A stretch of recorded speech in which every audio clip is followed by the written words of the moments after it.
Okay, students, let's begin lecture. We have some things to talk about in terms of some new stuff. We're going to talk about ellipses and orbits in the gravitational field. And we're going to turn that into a kind of a combo summary to help you get ready for exam 2, which is Thursday. Interesting quote from Albert Einstein today. If you can't explain it simply, you don't understand it well enough. And that is a very big principle for a scientist when he's making decisions. We have an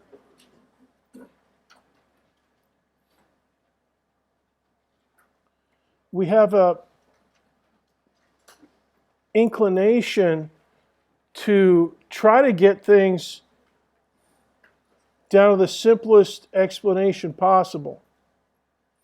And if you don't, it's not as good. In other words,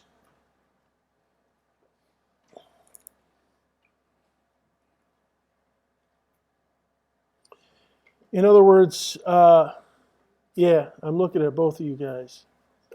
All right. In other words, a scientist is going to try to get things as simple as possible, but no simpler than is possible. And a couple ways for you to think about that. One is when we have code questions, for instance, using the clicker, and I give you a code table, it's basically like a dictionary.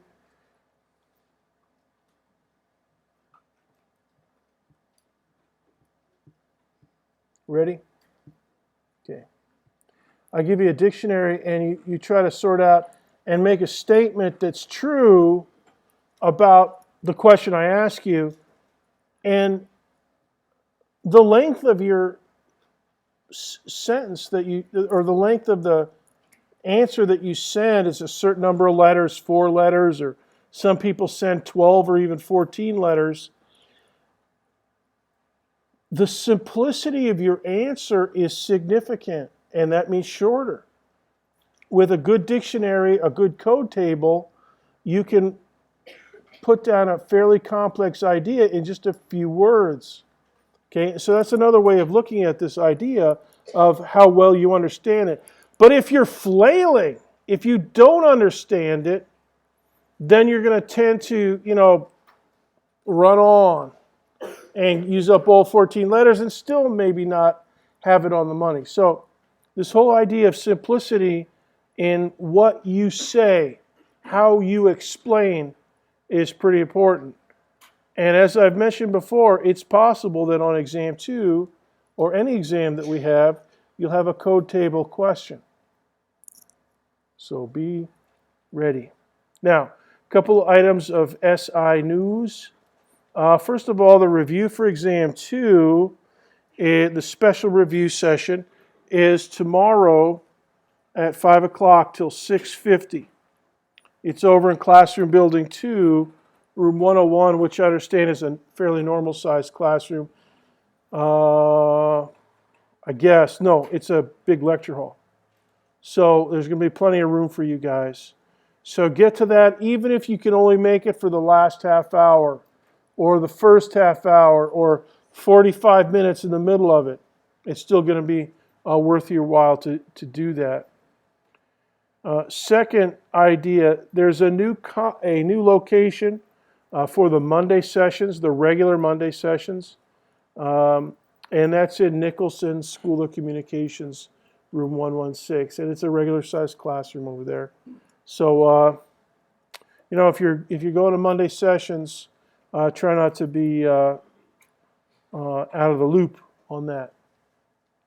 All right? Now, questions about that before we continue?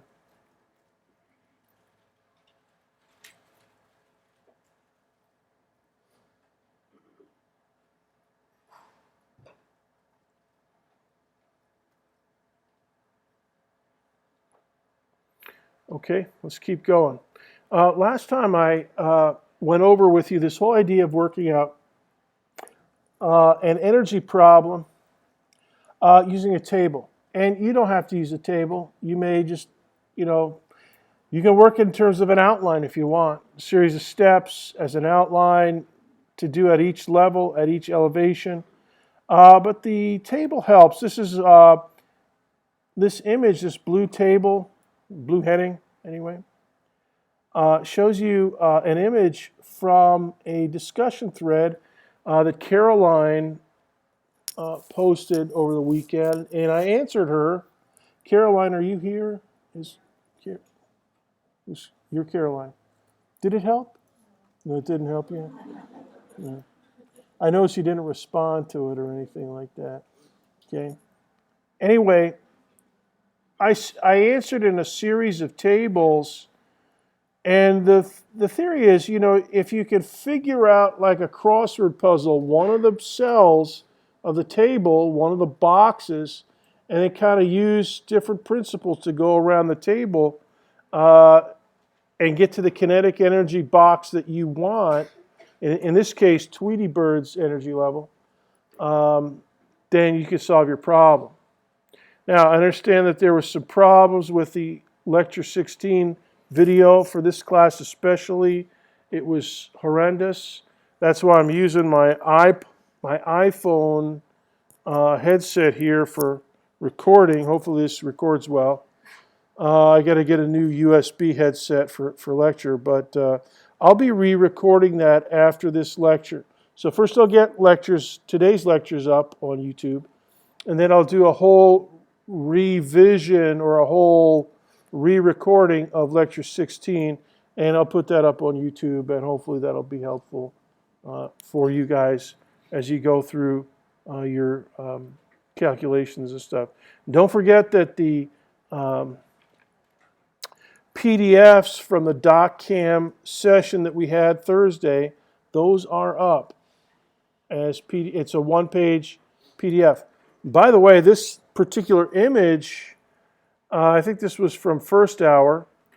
You can see how I've got it set up so that, I go from knowing this, it starts at rest, kinetic energy 0, then I apply mgy for the potential energy, and then figure out the total energy, and then ditto all the way down, and then all the way across to figure out kinetic energy, and then I can go all the way across here to figure out this kinetic energy. Now that is similar to the strategy that you needed to do for the Tweety Bird problem, and it was all on the document cam, and I will go over that with you in the re-recording of Lecture 16. Now before we get to some new stuff for today, and by the way, the last part of the textbook that we will cover for exam 2 is chapter 4. Okay, so it's not intentionally cumulative, but effectively it is cumulative because we're never going to stop talking about F equals ma. I had a bunch of students come up to me after a lecture, and in lecture, Dr. B, what chapters are going to be on the test? And as I always say, go by what I talk about in lecture, and then go and look at the textbook. So for us, basically, it's these chapter 4 concepts. Now, get your clickers ready. I have a clicker question for you.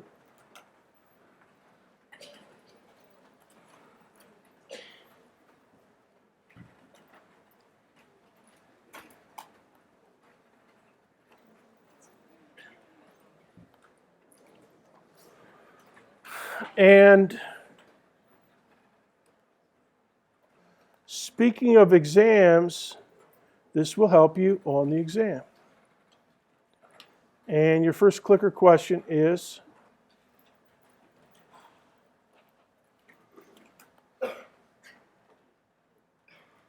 conservation of energy.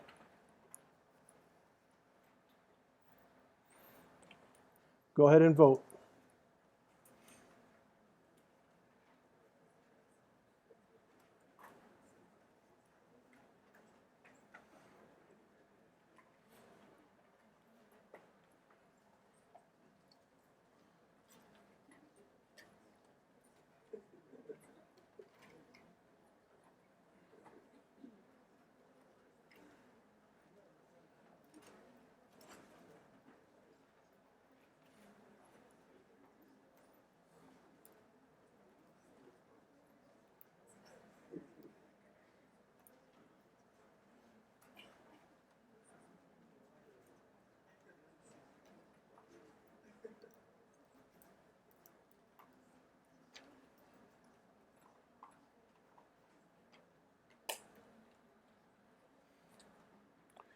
15 seconds.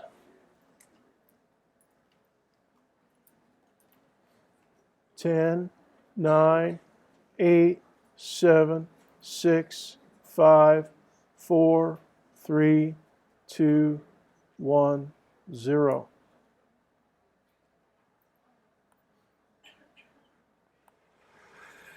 Which, yeah, most of you got it right. This is the correct answer. And actually, this one,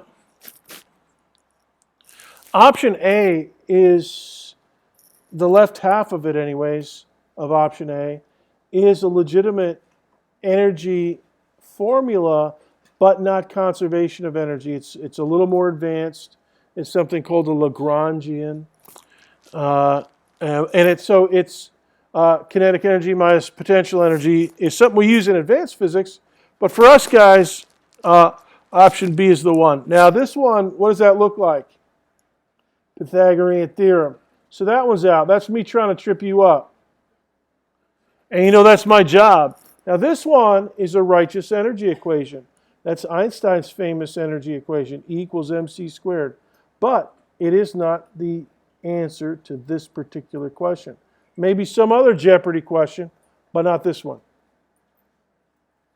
All right. Now, let me reinforce that exam 2 is going to be very similar to exam 1 in format. That means that the first 5 or 6 questions will be matching of formulas. Now, this is a multiple choice formula question, but I could easily take 4 questions like this and make it into 4 matching questions. So to get the formulas. So that'll be a lot like what you saw in exam 1. Also, you are going to find it very challenging conceptually, as exam 1 was. Number 3, there's going to be more calculations, particularly with energy and momentum. So you'll probably think, oh, there's a lot more calculations this time, which you may favor, you might not favor that, but that's probably going to be the case on this exam. Now, I haven't written the exam. I usually wait until after office hours on Wednesday before I write the Thursday midterm. So, but I can counsel you, if you want to be forewarned, to expect a little bit more calculation activity, same level of conceptual challenge, and same basic format. And we'll try to start a little bit faster. Hopefully we'll be able to get a little bit more time than just 60 minutes. Questions about that? Exam 2.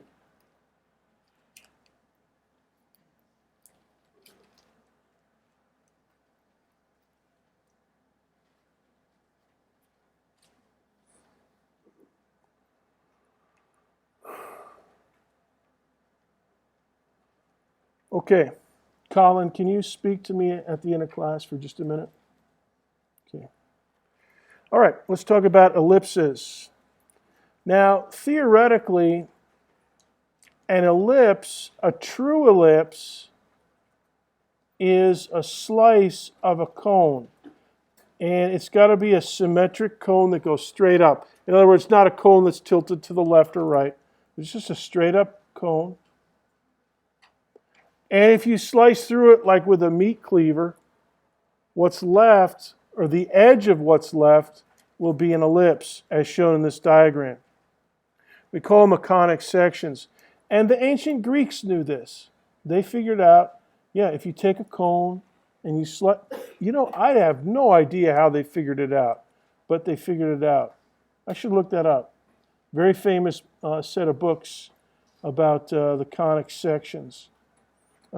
Figured out by the, I think a guy named Apollonius figured that out. Here's another picture of a conic section. And if you take other slices than this, an ellipse is kind of slicing through one of the cones at a slant, not perfectly flat, but yet not tilted, so that it just goes through in one continuous swipe. Go ahead and draw a picture like this and make it about 4 times as wide as it is tall. Now mine is done exactly. Try to make your ellipse the same size as mine, or the same shape as mine. It'll be a little bit smaller probably, but. And the 2 key properties of an ellipse, at least for the math department, are the semi-major axis and the eccentricity. Now, what are the semi-major axis and eccentricity? Well, the major axis itself, it's this dotted line going lengthwise through the long axis of the ellipse. That's the major axis. Half of that is the semi-major axis. So for this one that I put together in my keynote slide, I made it 400 pixels wide. And so the semi-major axis is 200 pixels. Well, that's pretty hard to, or excuse me, that's pretty easy to figure out. Okay, half of whatever your total width is. The minor axis is the other axis. And if you have an ellipse that's slightly oblong or eccentric, one of the axes will be shorter, the other one will be longer. The short one's called the minor axis. In this one, with the width and height fixed at 4:1, and if the width is 400, the height has to be 100. So the minor axis here is, here's the dotted line, this vertical dotted line through the middle, vertically through the middle. That's the minor axis, and then the semi-minor axis is 50. And you can make any set of proportions that you like. And what we've found is that in nature thinks in all kinds of ellipses. Very, very eccentric and very low eccentricity ellipses. For this one, the eccentricity is 0.9862. It's pretty close to 1. The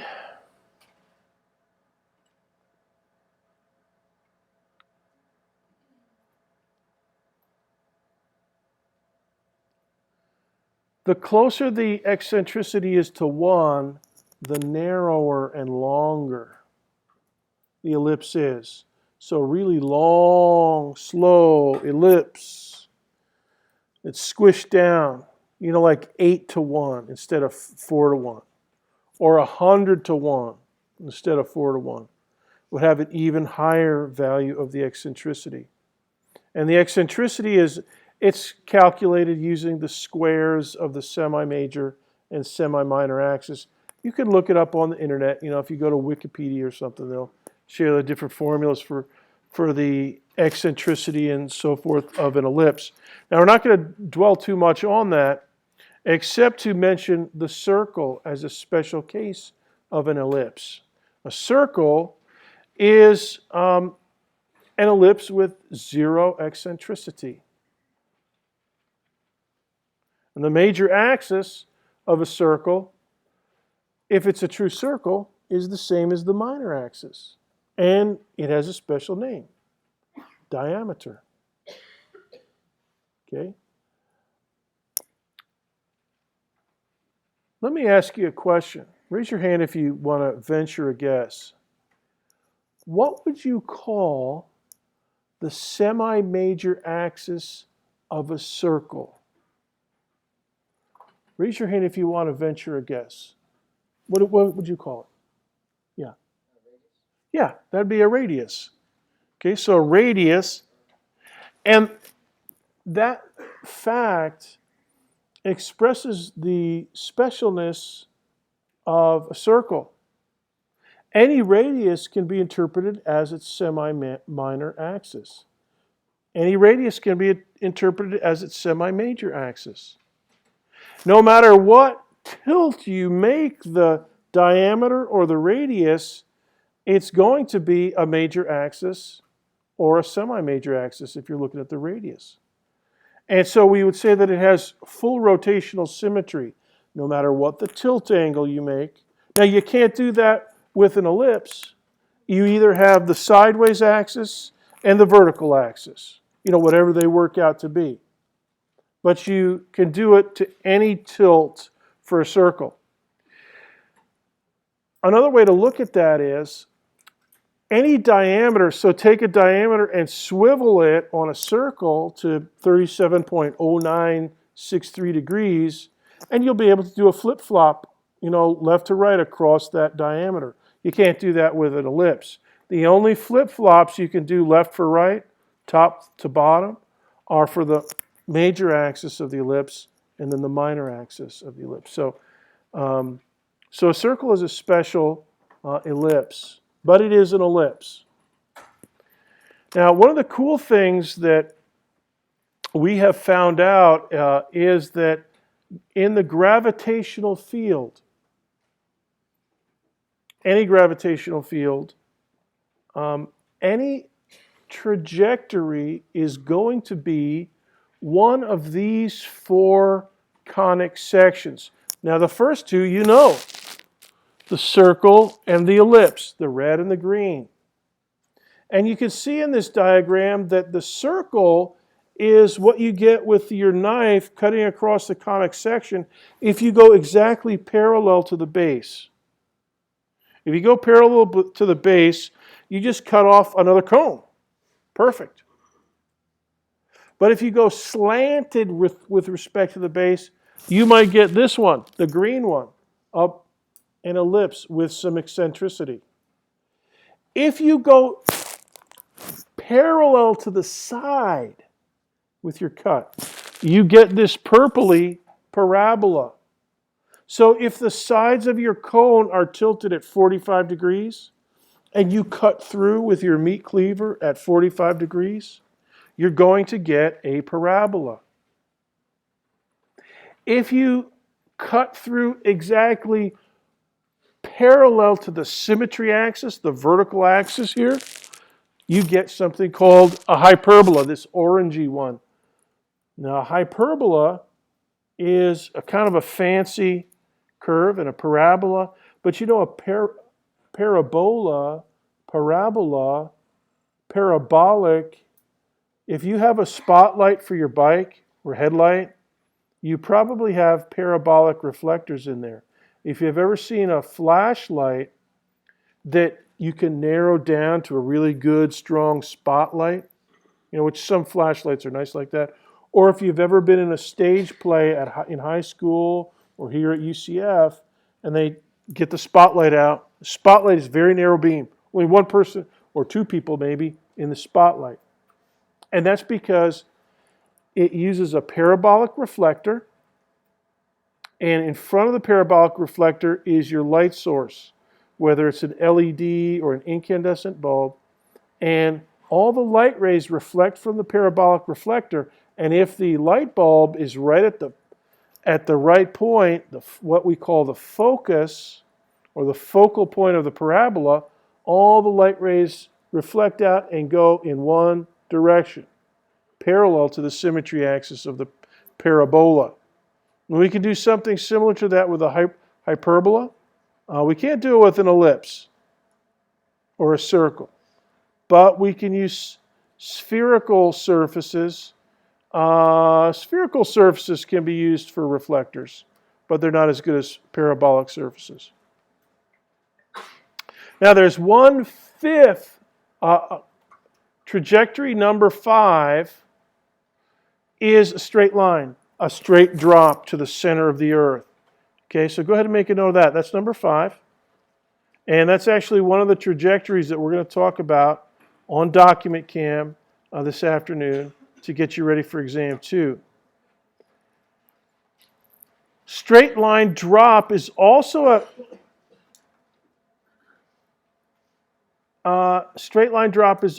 conic section if you take your meat cleaver and you cut 45 degree or parallel to the sides and right on the side. So in other words, your meat cleaver only connects at one point as it slices through. It doesn't slice anything off, but it does trace out a straight line along the side of the cone.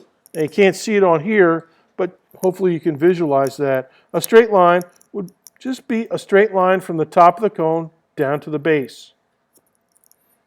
And so what Newton found was that if you have a law of universal gravitation, any trajectory, whether it's a bound or an unbound trajectory, it will form one of these 5 conic sections: circle, ellipse, parabola, hyperbola, or straight line. Now we're going to talk about we're going to talk about ellipse and circle a little bit more detail. So go ahead and draw a couple ellipses. One of them eccentric, and I've got my 4:1, a little bit bigger this time. And then I've got a 1:1 ellipse called the circle on the right. So the red trajectory is a circle. The blue one is an ellipse. Now, in the days before Sir Isaac Newton, a German astronomer, Johannes Kepler, discovered, after studying the orbits of planets for many years, that they don't really orbit the sun in circles. You know, a lot of people, like Copernicus, thought they were circles. Aristotle, they thought that they were on circles. And the stars definitely do appear to go around the Earth on circles. And they thought that the planets did the same thing as well. But Johannes Kepler analyzed really, really high precision measurements and found that they actually are on ellipses, and that the focal point of the ellipse is where the sun is. It's not at the center. Now, on these two diagrams here, for instance, this eccentric ellipse down here in blue, that would be like something like a comet orbiting. This green dot at the center of the circle, go ahead and mark out the center as well as you can for your circle, where any two diameters intersect. And if you have a planet going around the sun on a perfect circle, the sun is the center of the circle because that's the center of all the gravitational force. Right now, Earth is very close to a perfect circle, but it's not quite a perfect circle. You wouldn't be able to tell it apart by looking at it, but if you took really careful calculations with really precise measurements, you'd be able to distinguish, hey, this is actually an ellipse. And you'd be able to figure out its eccentricity. It has a pretty small eccentricity. Mars has a little bit higher eccentricity, so the orbit of Mars. And then here's where the sun would be on an ellipse of eccentricity 0.9862. Way down there. A parabola has a focus, a focal point. A hyperbola has a focus, a focal point. An ellipse and a circle have a focus. The focus of a circle is its center. An ellipse has two foci, F-O-C-I, two foci, one on the left, one on the right. They're on the they're on the major axis. One's on the left side, one's on the right side of the major axis. Depending on the proportions, 4:1, 20:1, 100:1, it'll be further out or further in towards the center of the ellipse. Now the center of the ellipse, let me put my cursor here. This is the center of the ellipse. That's not the focus. There's a focus all the way over here in the green dot, and then theoretically, Kepler said, yeah, there's another focus over here, like every ellipse has, but there's no planet there and there's no sun there. It's just a kind of a mathematical artifact. But he found out, yeah, and we've since found out that all the objects in the solar system follow an elliptical orbit if they're bound. You know, if they're going to stay in the solar system, they're going to have an elliptical orbit of one shape or another. So like this one here, well, let me bring these two together. Okay. This is what it would look like if we had a circular orbit of a planet and an elliptical orbit of a comet of the same semi-major axis. Go ahead and make a new sketch showing the circle and the ellipse, and look how close the ellipse gets to the sun. Here's the sun, this green dot right here where my cursor is. It's the center of the circle, but it's way out by one edge of the ellipse. And hey, you guys, when you're close to the sun, the gravitational field of the sun is pretty intense. And so when you're close to the sun, you're really moving. When you're close to the sun, you're getting really hot.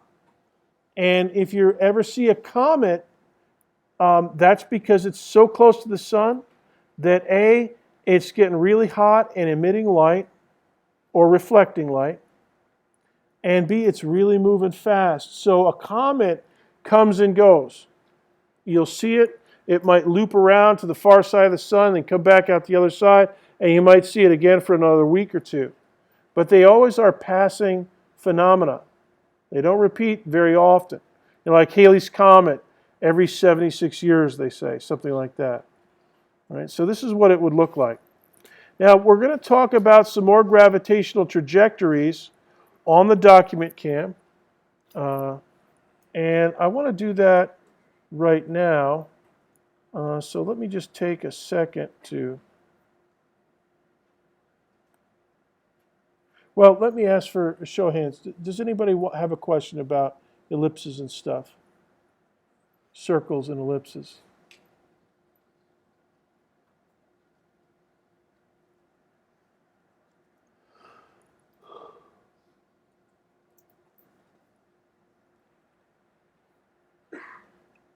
Okay, let's keep going. I'm going to transfer the document cam now, and then I'm going to work at the document cam for the rest of class. But I'm going to keep this set and embed the document cam images in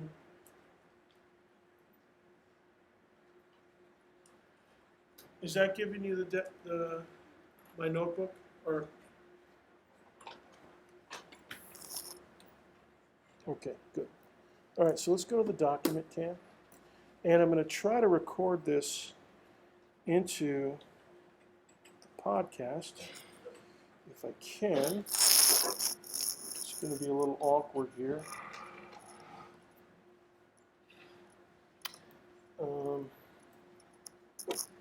Get rid of this.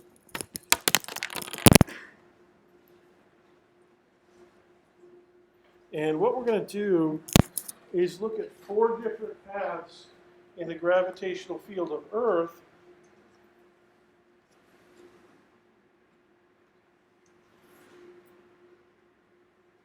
And try to make some sense out of them. Okay, now let me get my microphone up here. Boy, these things get so tangled. It's unbelievable.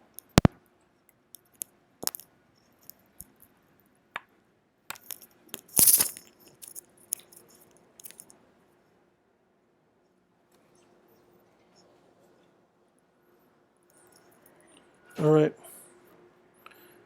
Boy, I can't move my head very much here. Okay, first trajectory. Straight line motion to the center of the Earth. And let's just make some notes about forces, momentum, energy.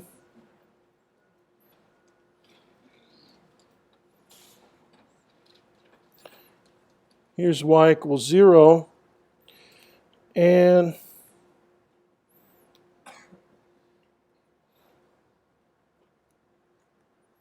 let's just think of a straight line trajectory falling downhill, straight down from a height of 40 meters. And we know all the forces and stuff. Let's take another point down here, and we'll just call this Y1 down here.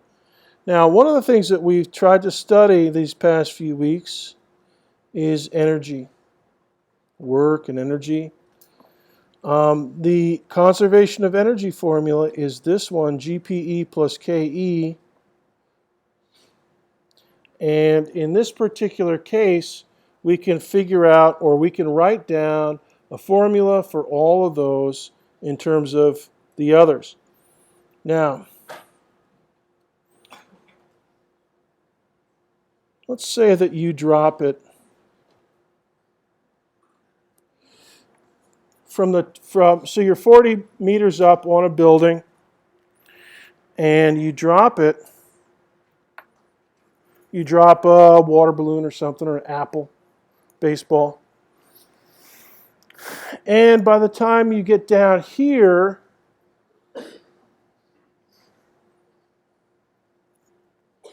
Caroline, you might want to figure out the kinetic energy and the velocity down here. All right, so let's write down a few things that we know. First of all,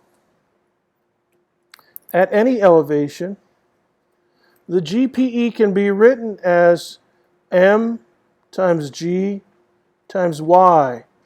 And g is positive in this notation. Okay, so positive 9.8 meters per second squared. If I know the elevation above, like, for instance, the floor or the street level here, and if I know the mass, I can figure out mgy. Question? Didn't we do this last time? Is that better?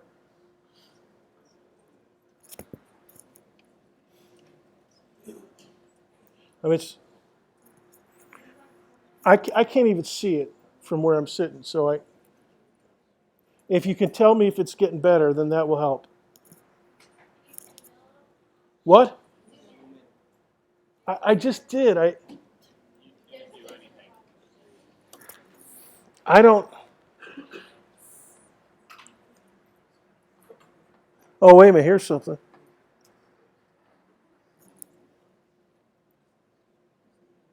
Is that better? Well, let's try this. You can't dim the lights in the room. Sorry, it sucks. This room should be dynamited and bulldozed and then build a new one. Is this helping? Come on, say something. No? I'm blind here. I can't see it. I can see that.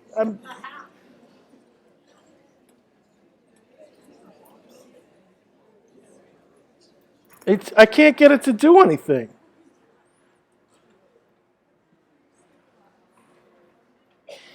We got it to work the other day.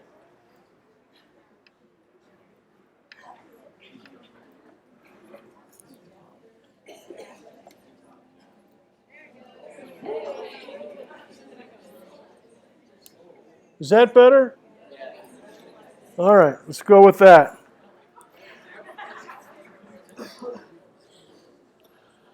All right, here we go.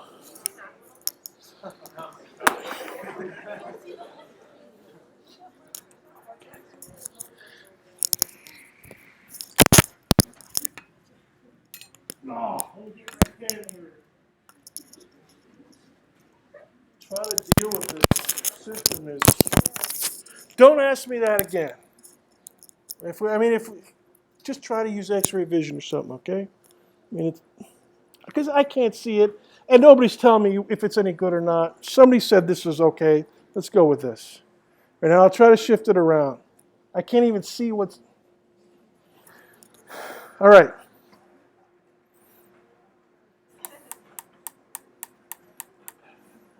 So any elevation, you can figure out mgy. No problem. So if I tell you the mass, all right, so this is good. Now, if you also know that v is equal to 0 up here, your initial speed, vi, then you know the kinetic energy at that point. So you can figure out kinetic energy up there. And kinetic energy is always, 1/2 mv squared. Delta Ke is equal to F parallel, whatever that happens to be, times delta Y. And in this expression, you must use the minus signs very carefully. So I'm going to write this as m times g in parentheses. Now, in accounting, if you've ever taken an accounting class, an accountant will use a set of parentheses to indicate a negative number. All right, so this one emphasizes to us that you must use a negative 9.8 meters per second squared here. So in other words, you're doing this. M times negative 9.8 meters per second squared times whatever delta Y is. Now, delta PE, or delta GPE, is just M times regular G times delta Y. And that is a positive. So M times positive 9.8 meter per second squared times delta Y. And why do we do that? The reason that we do that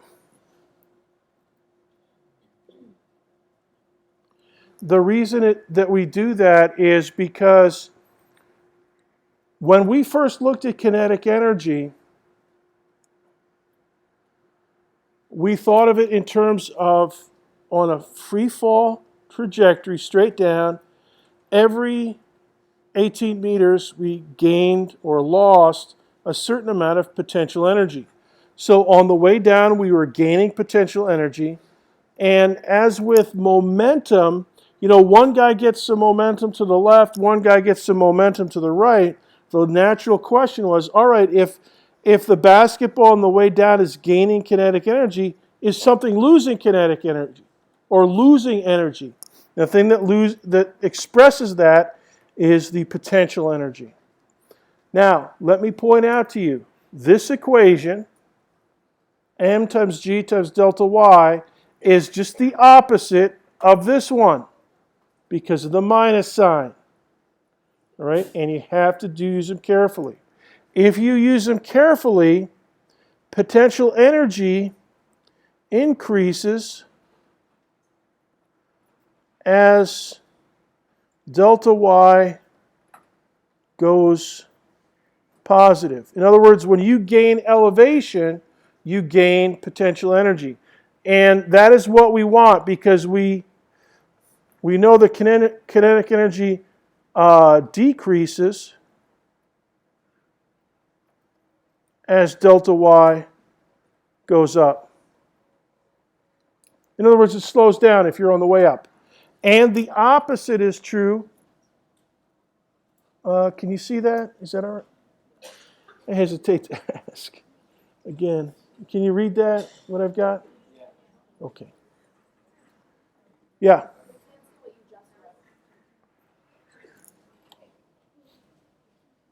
Okay. So this is the kind of behavior we're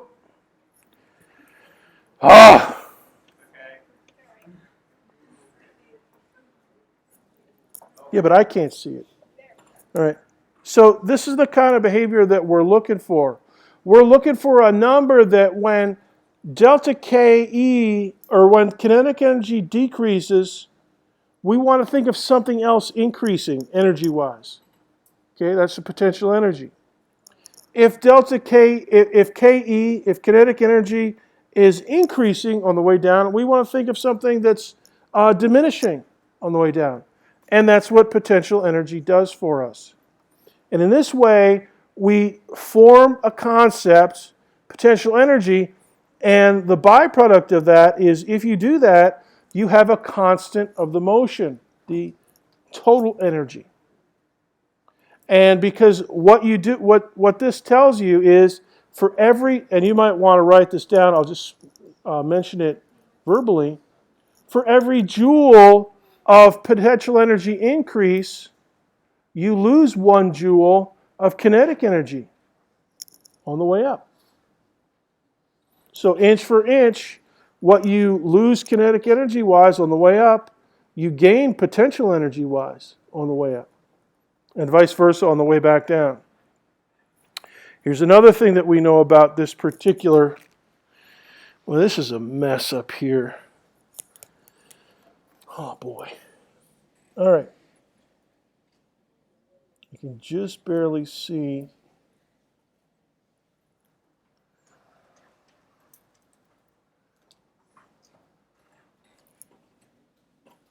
Okay.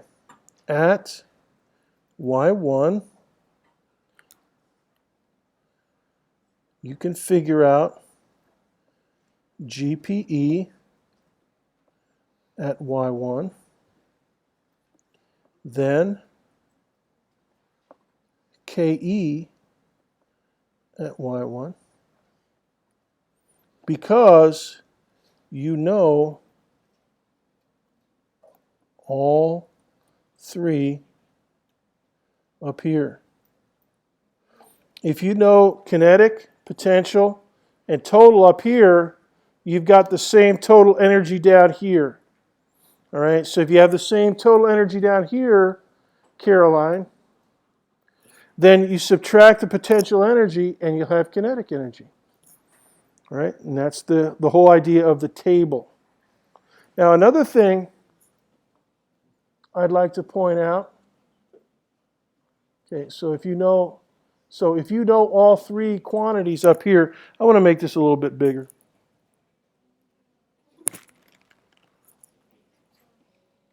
No. All right. Another thing I want to point out to you is the formula for the position of the falling object. It's equal to y subscript I, initial y, which in this case would be like 40 meters, plus VI y, the initial speed component in the y direction, times t, plus 1/2 in parentheses g times t squared. Now that goes back before exam 1. You might need to use that tomorrow, Thursday, on exam 2. So don't think we're not going to ever use that again. We might need it on exam 2. And if you do, I'll put it in the matching. All right. Now, for this particular case, here, yi is 40 meters. VIY is 0.0 meters per second. And just to remind you, g in parentheses means minus 9.8 meters per second squared. And if you use the minus sign adequately there, everything's good. XF is the same all the way down. It's just 0 because it's just a straight drop. So the x component doesn't change. Another thing that we have, the y, can you see this? Here we go. The y component of the momentum is m times v. If it starts at 0, then that's equal to m times g in parentheses times t. And so you can figure out the momentum at any time you need it. Okay, so if I want to, momentum is the thing that can knock somebody off their feet. That's the tackling parameter. And it encodes direction as well. So you might have something like this. Px is equal to 0. Pz is equal to 0. But Py is changing. All right. Now, let me pause for questions, if you have any, about this free fall look. Question?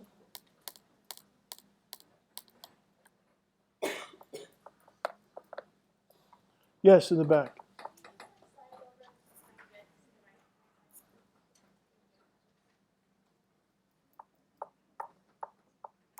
Sarah?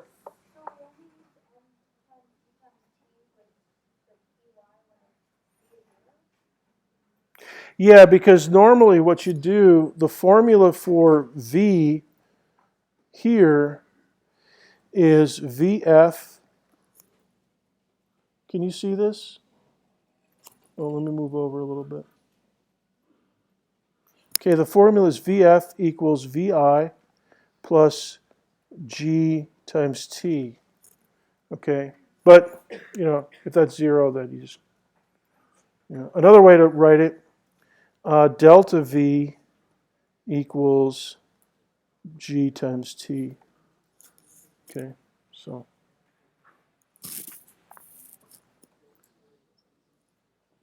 All right, any other questions?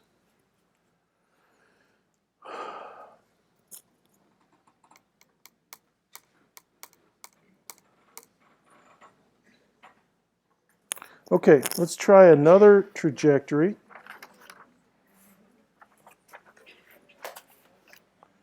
And let me...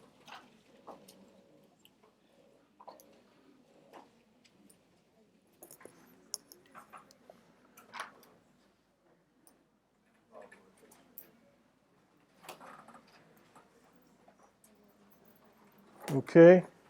Now, the next one is going to be a parabolic arc. In other words, the conic section known as a parabola. Now, here's the way I like to draw it. If you draw a square, medium-sized square, about like that, and then draw another 3 identical to it, right in a row, then this will help you draw out a perfect 45-degree launch of a baseball. Okay, so draw 4 identical squares, and it works if you're doing oblong rectangles as well. But this is good. Draw a diagonal here across the first square, and a diagonal here across the last square. A downhill slant. Okay, good. And now we're going to think of this as a baseball. So here's where it launches. Home plate, H. And out here, here's where the outfielder is, letter O. Now at the top of the second and third box is where they meet, right up here. Let's call that point A for apogee. Now, to draw in a good sketch of a parabola here, you start out your curve parallel to this one, but you're going to eventually swing it around to come through here. Now watch how I do it. Okay, I'm going to tilt this. Okay, I'm going to start out along here, and eventually I'm going to ease just nice and easy like that, so that it goes right through there, and then I'm going to try to do the same thing on the other side. Because this is a case of the Lord giveth and the Lord taketh away. The same thing on the way down as it was on the way up. So just kind of ease it through here, and eventually just kind of ease it right in so that it lands. The velocity is parallel to this dotted line.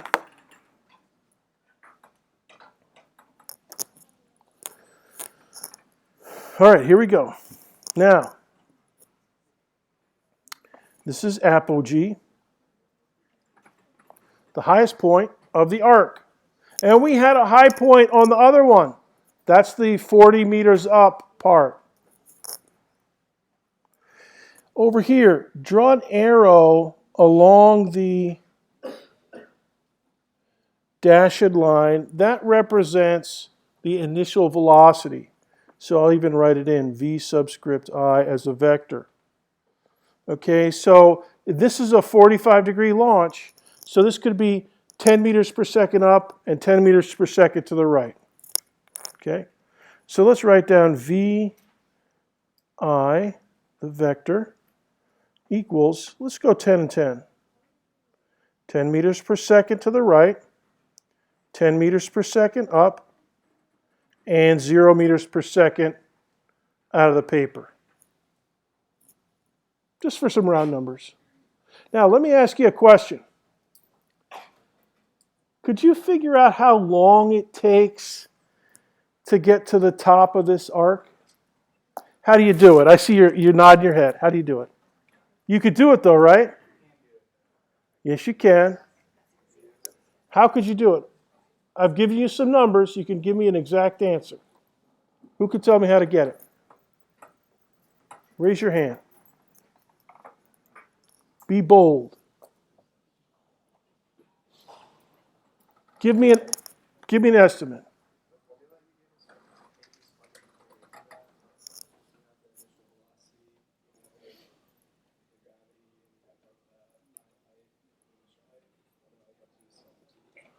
No.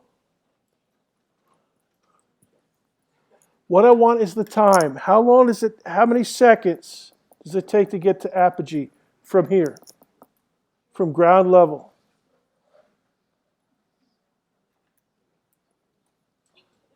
Let me ask you a question.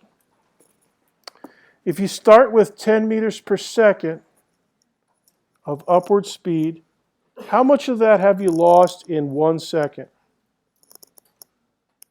on the way up?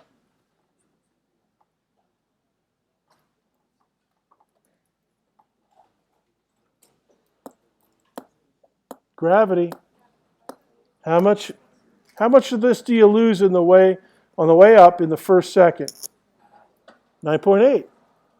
So the rise time here, delta t, is just 10 meters per second divided by g, positive value. And it works out to about 1.01 seconds, I think. Go ahead and calculate that. 10 divided by 9.8. For every 10 meters of upward speed, you need a second to drain that off. What do you come up with? 1.0, 1.02? All right. How long does it take you to get from here down to here? The same. Okay, so t is about 2.02 seconds here. T is equal to 1. No, what was it? 1.02?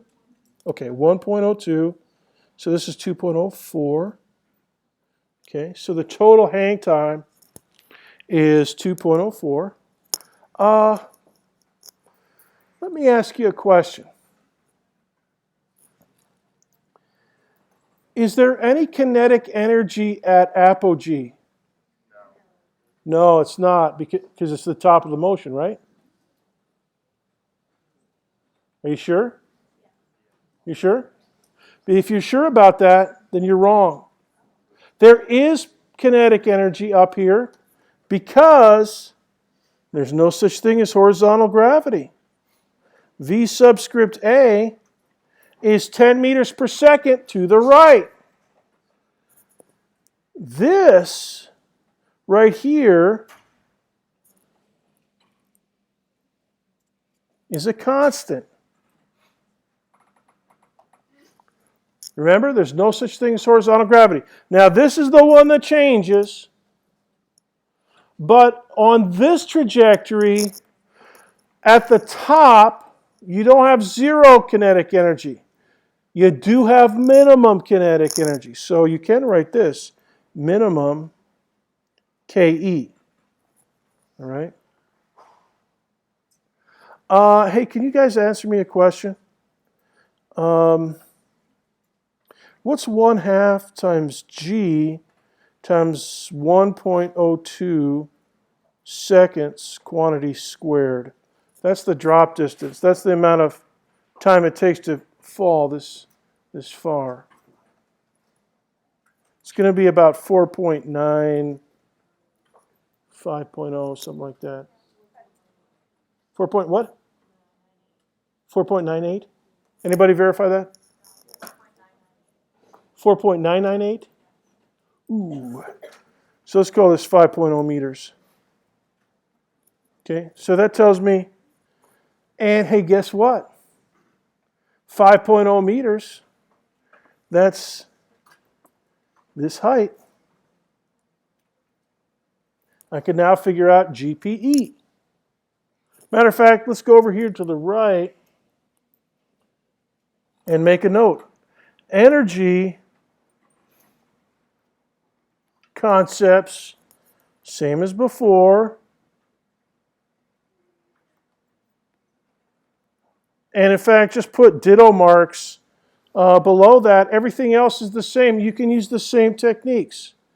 Get the Y value you care about, then figure out GPE.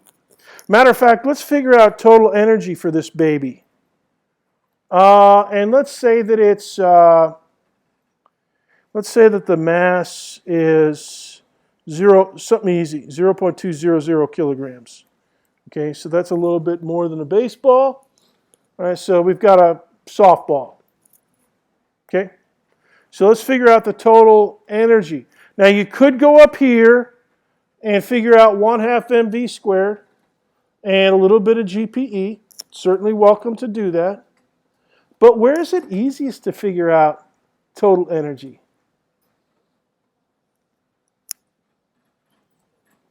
Easy, easy, easy. Sarah? Yep. This is the easiest for total energy because Y is 0. GPE is 0 down here. So the only thing you have to figure out is kinetic energy down here. That's not too bad. So let's figure it out. 1/2. So here we go. 1/2 times 0.200 kilograms times, okay, the square of this. Ooh, we got this is a right triangle. So it's 100 and 100. So this is what we need, the square of that. So that's going to be 100 squared plus 100 squared. Whoa. So what's 100 squared? That's 10,000, right? 100 squared, calculator.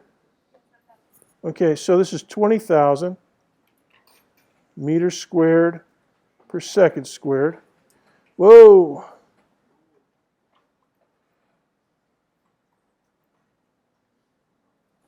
Okay.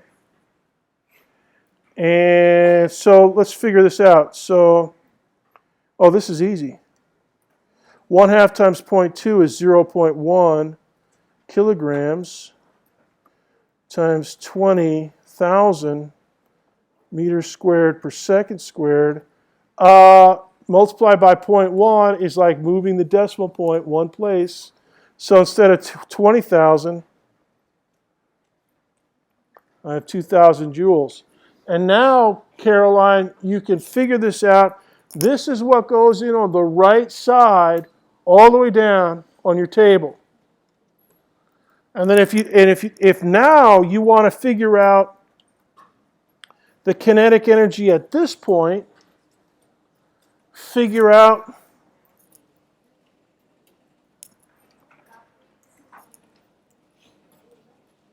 okay. If you want to figure it out here, figure out mg times y at that point. You know, so if I tell you that's, 2 meters high, you can figure it out. Okay, my wonderful students, it is time. Hold on, before we dismiss, let me just give you a couple reminders. Okay, we're not going to, on your test, we're not going to have the other two trajectories, which I didn't get to cover. In other words, the circles and ellipses. We will have plenty of energy questions about this one and about the free fall straight down. Second, look for this lecture in YouTube first, and then last Thursday's re-recorded a little bit closer to supper time. Third, no homework tonight. Just study your brains out. Get ready for the exam. I'll see you on Thursday, 12 o'clock. You're dismissed.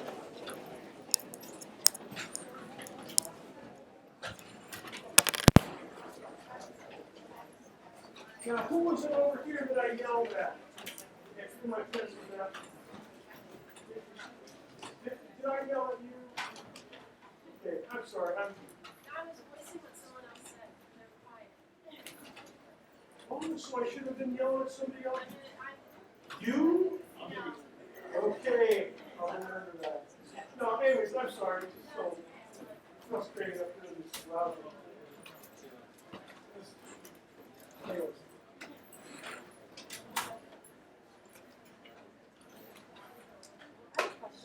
Yeah. Gosh, look at these notes. Good gravy. These things are sweet looking. I'm just a little confused. More like the two paths. Yeah. So I got a little confused on where this like came into play. This triangle. Well, really what you want is the square of this vector. Okay. Okay. So it's really that vector is here's vi, the vector, and it's 10 by 10 meters per second this way, and 10 meters per second this way. So if you want to figure out the square of the hypotenuse, oh, okay. So you you square do these, because these are this is the x component, which is somewhere hopefully, yeah, right there, and this is the y component, and we didn't have any z component, so that made it easy. So that's why we do that. Okay. Okay. Are we gonna ever have like a z component Probably for these not. problems? Okay. Now, Physics 2048, science majors and engineering majors, they have it out the wazoo. But you guys, I'll take it easy on you. Yeah, you're welcome.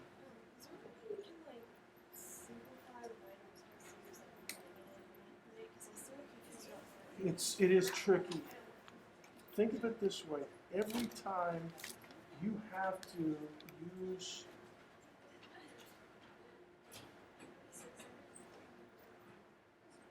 directions.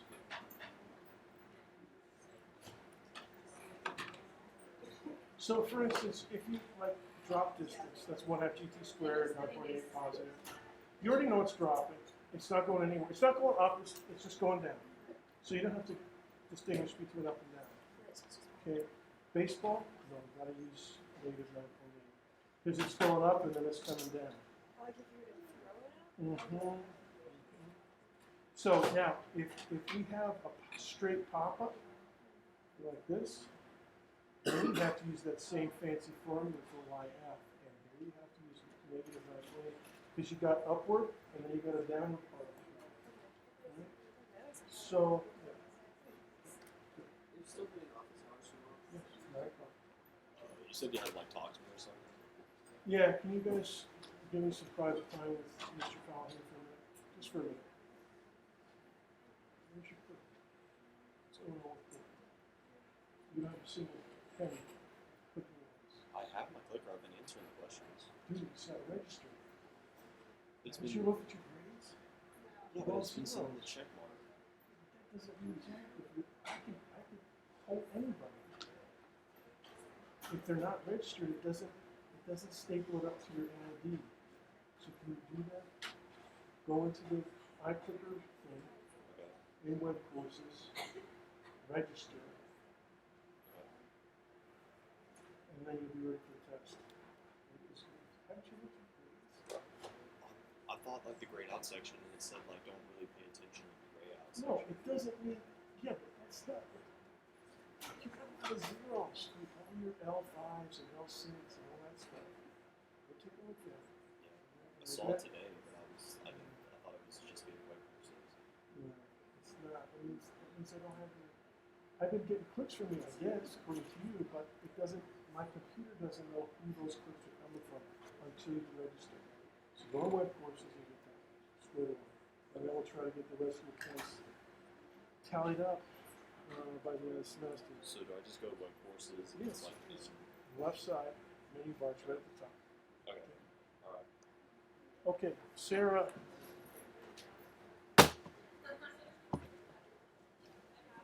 Oh man, that's on the podcast. Well, Okay. hopefully it wasn't recorded too well by this. Let Here's me, my question. hold on a second, let me Okay.